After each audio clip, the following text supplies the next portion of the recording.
Hello guys, what's up? So in this quick video I'm going to show you how you can find laser filter on TikTok. So I'm in TikTok camera. To get this effect, go here. This is the effects gallery. Okay, now I'm in trending. Here, slide up.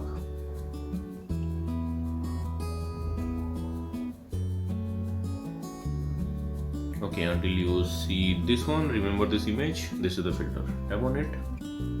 And that's it. So these are different color and all the effects are with music. I can't play the music here because it might be a copyright strike. So these are the different colors, all are with different music.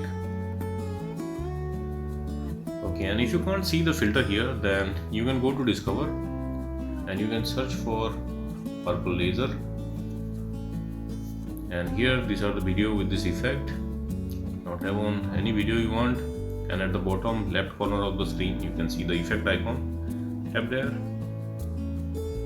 and you will be directed to the effect page. Now from here you can add it to your favorites, and at the bottom of the screen you can see the record button. You can tap there and from there also you can use this effect.